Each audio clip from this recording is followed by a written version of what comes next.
पहिल्या महिला ईव्हीएम आमदार. महाराष्ट्रात ईव्हीएमचा पहिला प्रयोग झाला, पण त्या ऐतिहासिक मतदानाच्या मागे होती एका महिलेची संघर्षाची कहाणी. पतीच्या अकाली निधनानंतर राजकारणात उतरलेल्या संजीवनी देवी गायकवाड. 2000 सालची शाहूवाडीची ती पोटनिवडणूक, जिने महाराष्ट्राच्या निवडणूक इतिहासात एक नवा अध्याय लिहिला. नमस्कार, मी ऐश्वर्या पाटील आणि आपण पाहताय टीव्ही नेक्स्ट मराठी. नेमकं काय घडलं होतं पाहूया. 1999च्या विधानसभा निवडणुकीत शाहूवाडी मतदारसंघातून काँग्रेसच्या उमेदवारीवर संजय सिंह गायकवाड विजयी झाले होते. मात्र निवडणुकीनंतर काही काळातच त्यांचं अकाली निधन झालं. त्यामुळे शाहूवाडी मतदारसंघात पोटनिवडणूक जाहीर करण्यात आली आणि या पोटनिवडणुकीचं मतदान झालं 3 ऑक्टोबर 2000 रोजी.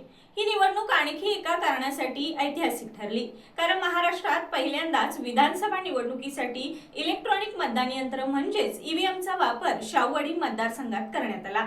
या निवडणुकीत काँग्रेसनं संजय सिंह गायकवाड यांच्या पत्नी संजीवनी देवी गायकवाड यांना उमेदवारी दिली, तर शिवसेनेकडून मुंबईचे माजी आमदार रमेश लटके मैदानात होते आणि 1999च्या निवडणुकीतील पराभूत उमेदवार बाबासाहेब पाटील सरुडकर यांनी अपक्ष म्हणून पुन्हा निवडणूक लढवली.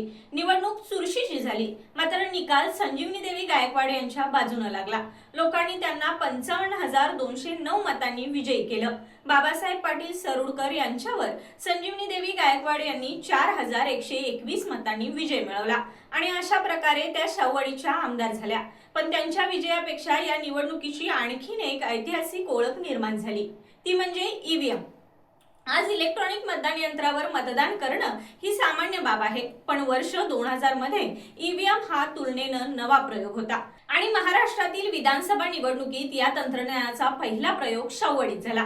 त्यामुळे संजीवनी देवी गायकवाड यांची 2000 सालची ही पोटनिवडणूक महाराष्ट्राच्या निवडणूक इतिहासात विशेष महत्त्वाची ठरली. आमदार म्हणून काम करताना त्यांनी शाहूवाडी मतदारसंघातील विविध विकास कामांसाठी पाठपुरावा केला.